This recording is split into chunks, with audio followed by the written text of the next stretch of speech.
ஆச்சி அதிரசமா விடுங்க, கையில தட்டி சூடான எண்ணெயில பொரிச்சா அதிரசம் ரெடி. கல்வி உரிமை சட்டம் தொடர்பாக மாணவர்களின் விவரங்களை சமர்ப்பிக்க காலக்கெடு பிறப்பிக்கப்பட்டிருக்கிறது. இது தொடர்பான முழு விவரங்களோடு இணைகிறார் நமது செய்தியாளர் சுரேஷ். வணக்கம் சுரேஷ், இது தொடர்பான முழு விவரங்கள்.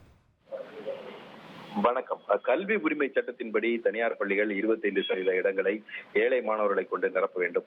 இந்த 25% இடஒதுக்கீட்டில் இந்த ஆண்டு சேர்க்கப்பட்ட மாணவர்களுடைய விவரங்களை அக்டோபர் 17ஆம் தேதிக்குள் சமர்ப்பிக்க வேண்டும் என்று தனியார் பள்ளிகள் இயக்குநர் அனைத்து பள்ளிகளுக்கும் சுற்றறிக்கை அனுப்பியிருக்கிறார். இந்த சுற்றறிக்கையை ரத்து செய்ய வேண்டும் என்ற கோரிக்கையுடன் தனியார் பள்ளிகள் முன்னேற்ற சங்க சார்பில் உயர்நீதிமன்றத்தில் வழக்கு தாக்கல் செய்யப்பட்டிருந்தது. அந்த மனுக்கள்ல முந்தைய ஆண்டுகளைப் போல நடப்பாண்டுல இந்த 25% இடஒதுக்கீட்டுக்கான மாணவர் சேர்க்கை குறித்த அறிவிப்புகள் எதையும் தமிழக அரசு வெளியிடவில்லை என்றும், சில பள்ளிகள் 25% இடங்களை ஒதுக்கி வைத்திருந்த போதிலும் கூட சில பள்ளிகள் அனைத்து இடங்களையும் நிரப்பிவிட்டதாகவும் அந்த மனுவில் தெரிவிக்கப்பட்டிருக்கிறது.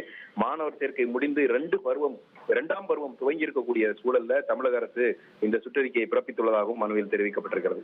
இந்த வழக்கை நீதிபதி இளந்திரையன் விசாரித்தார். இந்த விசாரணைக்கு வந்தபோது தமிழக அரசு தரப்பில் ஆஜரான கூடுதல் தலைமை வழக்கறிஞர் ரவீந்திரன், கல்வி உரிமை சட்டத்தையும் 25% இடஒதுக்கீட்டை அமல்படுத்த மத்திய அரசு நிதி ஒதுக்காததனால் நடப்பாண்டில் இந்த தாமதம் ஏற்பட்டதாகவும், தமிழகத்தை பொறுத்த வரைக்கும் 7717 பள்ளிகளில் 81,000க்கும் மேற்பட்ட மாணவர்கள் இந்த ஒதுக்கீட்டில் சேர்க்கை பெற்றிருப்பதாகவும் தெரிவித்தார்.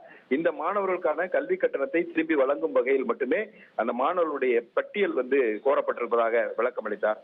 மேலும் தனிப்பட்ட பள்ளிகள் சார்பில் மட்டுமே வழக்கு தொடர முடியும் என்பதால் சங்கத்தின் சார்பில் தாக்கல் செய்யப்பட்டிருக்குள்ள இந்த வழக்கு விசாரணைக்கு உகந்ததல்ல என்றும் வாதிட்டார்.